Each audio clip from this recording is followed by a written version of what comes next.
માનવીનું પ્રથમ કપડું લંગોટ અને અંતિમ કપડું કફન, આ બંનેને ખિસ્સા નથી હોતા, છતાં માણસ ખિસ્સા ભરવા જિંદગીભર ખટપટ શા માટે કરે છે? વીતેલા પળ યાદ આવતા રોવું પડે છે, જે અમૂલ્ય હોય એને જ ખોવું પડે છે. વાસ્તવિકતા અને કલ્પના ભલે વિરુદ્ધ હોય તોય સાકાર કરવા સપનું તો જોવું જ પડે છે. સપનું નહીં પણ રાતો બદલાય છે, મંજિલ નહીં પણ રસ્તો બદલાય છે. આશા રાખો મંજિલ મળવાની, કેમ કે નસીબ બદલાય કે ના બદલાય પણ સમય જરૂર બદલાય છે.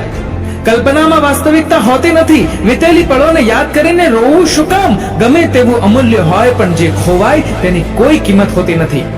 અંતરથી યાદ કરનારને એકવાર મળી લેજો. હયાત નહીં હોય ત્યારે યાદ કરીને શું કરશો? હેતની ભરતી આવીને ચાલી જશે, પણ છીપલા વીણીને શું કરશો?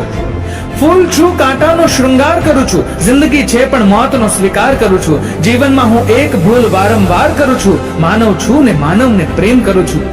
બંધ આંખે બધું જોવું પડે છે, એક પણ આંસુ વિના રોવું પડે છે. આજ તો છે જિંદગીની કરુણતા કે સમયને સંજોગ કહીને કેટલું ખોવું પડે છે. દર્દ સિવાય જિંદગી અધૂરી છે, તો પણ જીવવું જરૂરી છે. ના કરશો અફસોસ તમારી જિંદગી પર, કેમ કે તમારી જિંદગી વિના કોઈકની જિંદગી અધૂરી છે. પોતાની હસ્તી બેફિકર હોવી જોઈએ, દુનિયાની નજર તમારી ઉપર હોવી જોઈએ. કામ એવા કરો જીવનમાં કે ભગવાન પણ કહે કે આ નમૂનાની જગ્યા તો સ્વર્ગમાં હોવી જોઈએ.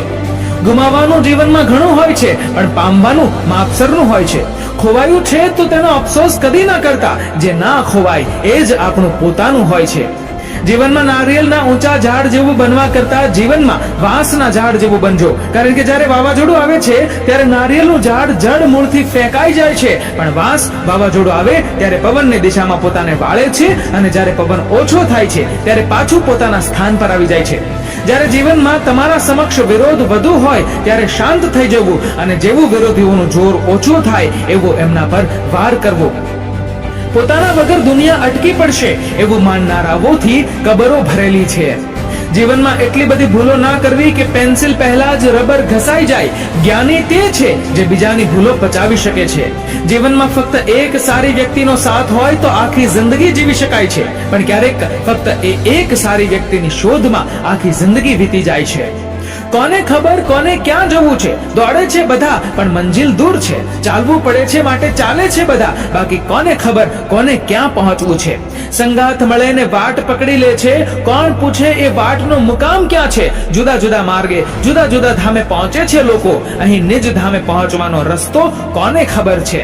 આગળ રહેવાની હોડમાં ટાંટિયા ખેંચ છે બધે, આગળ રહીને પણ કોને શું મેળવવું છે કોને ખબર છે? સૌ પ્રથમ તો ક્યાં જવું છે એટલું નક્કી કરો, બસ પછી નક્કી કર્યું છે એટલું નક્કી કરો. તમે મન મૂકી વરસો, ઝાપટું આપણને નહીં ફાવે. અમે હેલીના માણસ, માવઠું આપણને નહીં ફાવે. અંતમાં ફક્ત 3 વસ્તુઓથી ફરક પડે છે: તમે કેવું જીવ્યા, તમે કેવો પ્રેમ કર્યો, અને તમે કેટલો ત્યાગ કરી શક્યા. પ્રતિભાવ આપો પણ પ્રતિક્રિયા નહીં, સાંભળો પણ બોલો નહીં, અને વિચારો પણ ધારી ન લેશો. પોતાની જાતને સ્પષ્ટપણે જાણવાનું કાર્ય સહેલું છે. તમે જે શોધવાનો પ્રયત્ન કરી રહ્યા છો એ તમે પોતે જ છો. જ્યારે એક સામાન્ય માણસ જ્ઞાન પ્રાપ્ત કરે ત્યારે એ સાધુ બને છે, અને જ્યારે એક સાધુ જ્ઞાન પ્રાપ્ત કરે છે ત્યારે એ સામાન્ય માણસ બને છે. જ્યાં સુધી તમારી ઈચ્છાઓના મૂળ તમારા મનમાંથી ઉખાડીને ફેંકશો નહીં, ત્યાં સુધી દુઃખ તમારામાં ઉગવાનો રસ્તો મેળવી લેશે.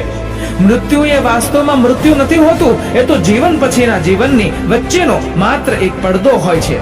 બુદ્ધિના ગુમાનમાં બીજાને હલકા ધારી પોતાને બુદ્ધિમાન કહેવાડવા કરતા બીજાને સારા ધારી પોતે અબુદ્ધ રહેવામાં પણ એકંદરે બુદ્ધિની કિંમત વધે છે.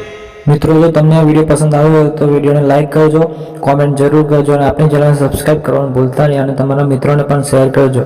જય માતાજી.